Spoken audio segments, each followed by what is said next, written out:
Hi guys! Welcome back sa aking YouTube channel. For today's video, bibili tayo ng unlimited data for GOMO, good for 30 days, gamit ang G-Credit. First, nag-click tayo ng G-Life icon. Then, View All. Select View All Merchant. Click GOMO.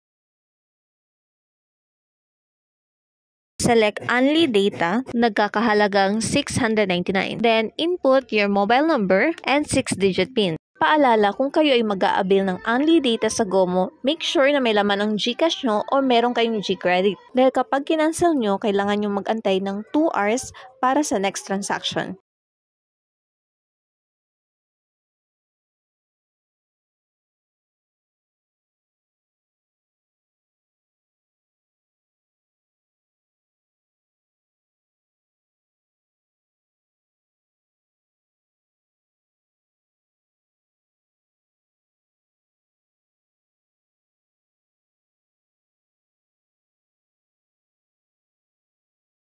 After login, kayo ay mamimili na ng data.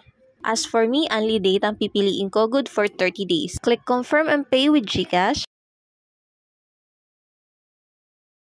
Then, piliin nyo ang G-Credit.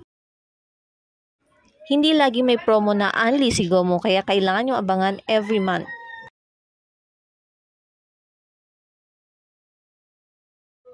Now, you have successfully availed the GOMO promo unlimited data good for 30 days through G-Credit. Makakatanggap din kayo ng email ng inyong subscription. Siyempre, after availing, i-check natin sa GOMO app kung pumasok na bang unlimited data nang magamit na natin. Ito ay 5 Mbps. At yan na nga, meron na tayong unlimited data for 30 days. Itong GOMO SIM ay nilagay ko sa aking mini Wi-Fi modem na may 4G LTE. Nang sa ganun ay marami kaming makakagamit ng Wi-Fi. Kahit 5 Mbps lang siya ay malakas na siya para sa dalawang cellphone na gamit namin. Siyempre, ite-testing natin yan. Papakita ko sa inyo na gagamitin ko siya ngayon.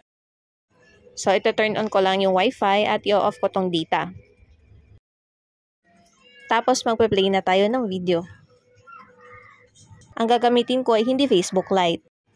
Para may idea kayo kung gaano kalakas yung GOMO natin.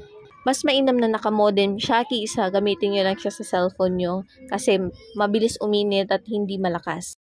Please don't forget to like and subscribe. Yun lamang po. Thanks for watching!